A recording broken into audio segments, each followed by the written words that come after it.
ancestor was my great times 3 grandfather that was in an all-Irish regiment in southern Indiana called 35th Indiana 1st Irish. He was a sergeant in Company B. His name was James Alexander Rennie. It looks like Rennie, but it's pronounced more like Rainey, especially when you inquire an Irish accent to it.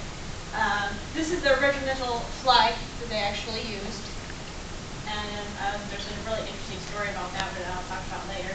And all of them wore these little hats that were green that had some kind of flowering kind of decoration, and then one for First Irish. And this is actually a picture of how a soldier in this regiment would have dressed.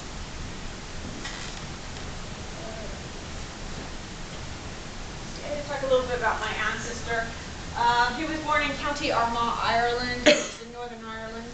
It's the southernmost part of Northern Ireland is still part of the UK. It's about 2 counties north of Dublin. He was born on September 30th, 1883, and was baptized in Clark's Bridge Church, a Presbyterian church that still stands to this day in a town called Newtown, Hamilton, Ireland. And I've seen a picture of this church, and it's been remodeled several different times, but it's still there. And this is the only picture that we've got of him as an older gentleman. And we have a picture of his headstone, which is actually in Ireland. He spoke both English and Irish, but he had no formal education at all, was illiterate. I've seen his draft cards and everything, and obviously it is not in his handwriting also, but he wrote it down, and they wrote it the way his name sounded, so it looks like Rainy instead of Rain. He left in 1846 during the height of the potato famine, and he sailed from Ireland to Liverpool, England, and then from there they sailed on a ship called the Consul and arrived in Boston on June 2nd. And he was about 7 years old at the time. His family worked in the cotton factories in Providence, Rhode Island, before they left in the 1850s, and they lived near Leopold, Indiana, which is Perry County, which is right along the Ohio River.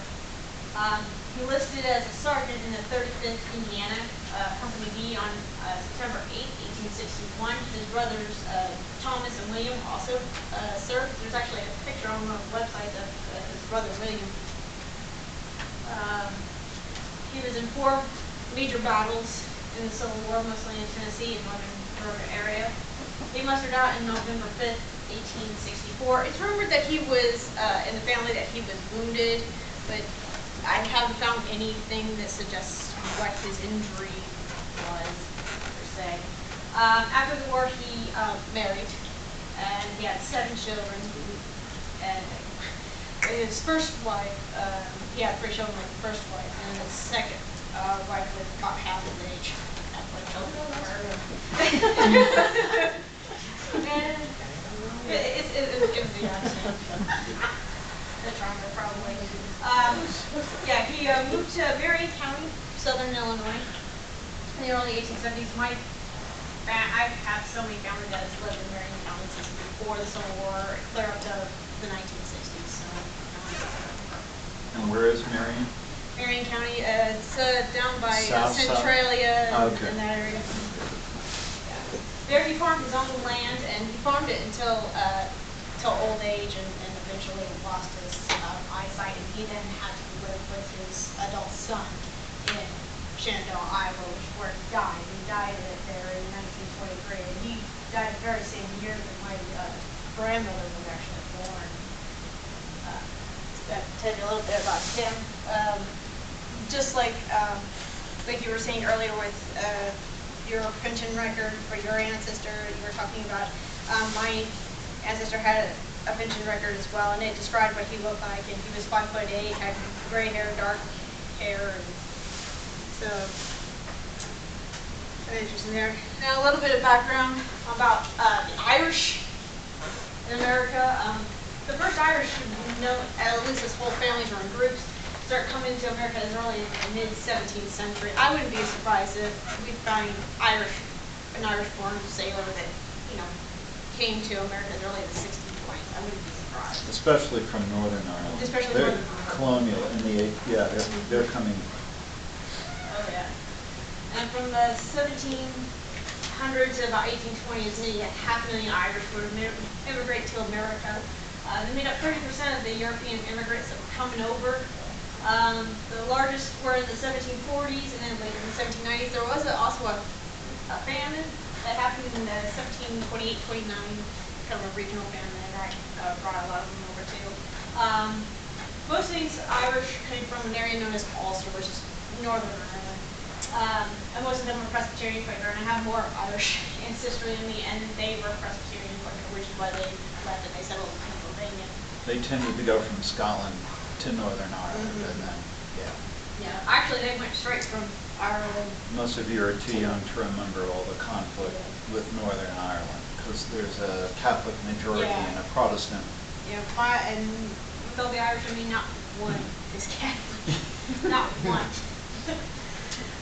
They were often sometimes called the Scotch Irish or Scot Irish, because they spoke English, and were generally treated a little bit better with the British government because they were Protestant and not Catholic, and they were usually allowed to own their own land, although a lot of Irish did not. 8 signers of the Declaration of Independence are Irish descent. 3 of them are Irish born. A quarter of the Continental Army were Irish descent. There's so many in certain areas, and some regiments, only 8 out of 10 were Irish, and they would call them the Line Water. Also lots of German immigrants, like Dina's relative. The Great Famine was from 1845 to 1850. There's some speculation of exactly when it ended. Some historians say it ended as early as 1848. Others say it went to 1852, but general position is 1850. The population at that time was 8 million people living on the entire island. Today, on the entire island, there's 6 million. And they lost about half of their population. 1 million actually died from the famine. Most of them didn't actually necessarily starve to death. I mean, there were some that did starve to death, but most actually died from diseases that were brought on from malnutrition. A lot of people had these little potato patches in their backyards, and it rains all the time in Ireland, and it absorbs, the soil just absorbs that water, and you bury them under the ground. They don't dig them up again until fall, so they don't even know they're no good until they dig them up, and then all of a sudden they relied so heavily on it for so many years that this is what caused the famine. And this is what's really interesting. It's believed that the bad batch of seeds that they got came from America. Yeah. Don't trust that. The other 3 million would immigrate. They went to, they would come, of course, here to America. A lot of them would go to New York and to Boston because it's easy available for people. They also went to Canada. They also would spread into Scotland and England as well. They would go to Australia and even Argentina. 1 in 8 Argentinians are actually Irish descent. Which is kind of interesting.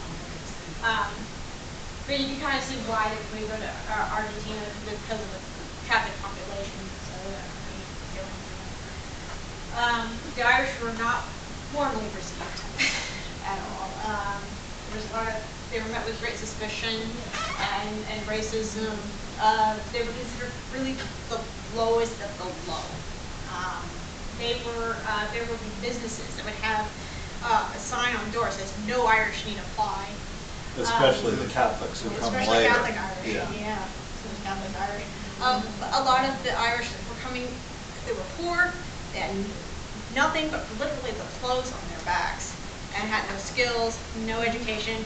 A lot of them spoke Irish instead of English, so they would struggle quite a bit. And even getting on the ship, coming over here was a risk. 1 in 5 would sometimes die on these ships. They often call them coffin ships because as soon as they would come into the harbor, we would be taking out all these bodies. A lot of them were children and elderly. They, in fact, Irish in the north, especially, were paid actually less than recently freed slaves. And they were depicted in political cartoons as like the nastiest, dirtiest things, as being drunk and mindless and always fighting and all that stuff. 190,000 Irish immigrants would serve in the Civil War. Most of them were in the Union Army, but there were about 40,000 that served actually in the Confederacy as well. There were 13 regiments in the Union and 12 regiments in the Confederacy. 22 U.S. presidents are of Irish descent, including President Obama, who is also of Irish descent. His family has been traced back to a county called Offaly, which is right smack in the middle of the country. And the first Irish president, his name was Eamon de Valera. He was actually born in New York City. He was born to an Irish mother, Spanish father in New York, and his father died when he was a kid, and he moved back home to Ireland. And he was part of the Easter Rising in 1916, which started the rebellion towards Ireland getting their independence from Britain. And he was one of the ringleaders of that, and he was the only one that wasn't executed because he was born in America. So the British could not execute him. 4 million, or 13% of Americans, are of Irish descent. We got quite a few of us. The 35th was formally formed in Indianapolis in December of 1861. It was headed by Colonel Bernard Mullen, a veteran of the Mexican War, and he was originally from Pennsylvania. They were part of the Army of the Cumberland that was headed by Major General William S. Is that Rosecrans? Rosencrantz. Rosencrantz. Yeah. Okay. The major engagements. These were the major engagements that my ancestor lists were in, which was Stone River, Chickamauga, Lookout Mountain, and Kennesaw Mountain. The 35th disbanded in September 1865. There were 1,869 volunteers, 244 killed, 269 deserters, and 51 that were missing or maybe taken prisoner of war.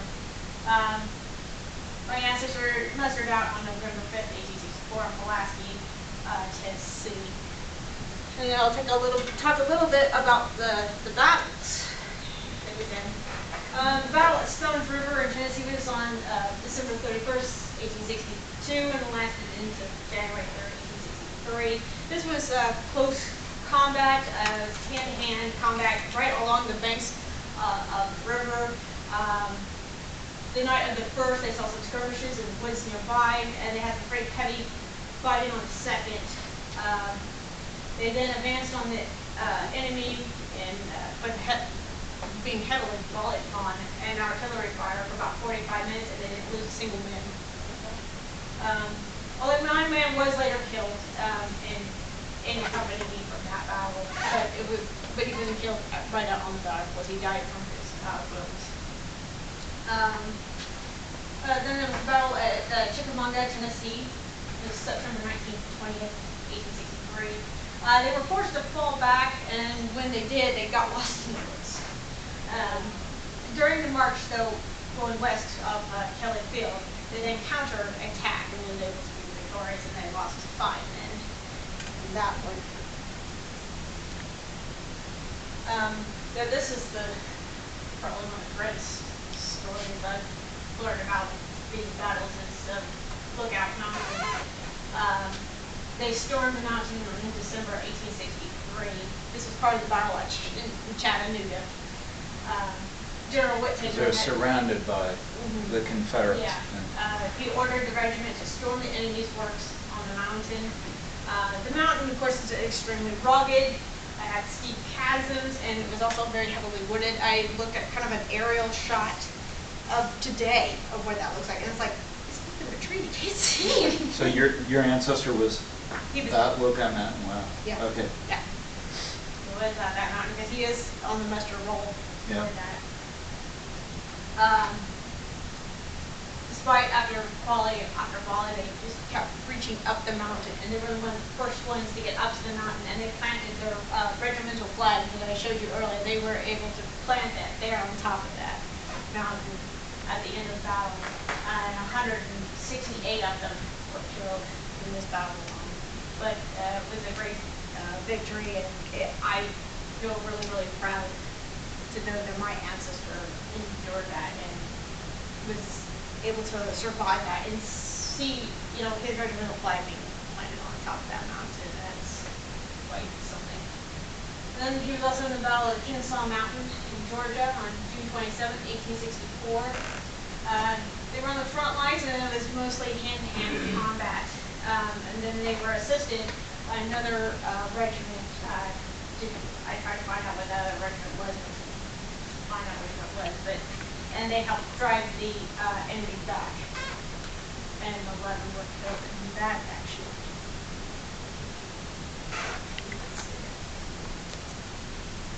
And then that is it. Thank Okay. you very much. Questions? Comments? Questions for Dina or Laura? Okay.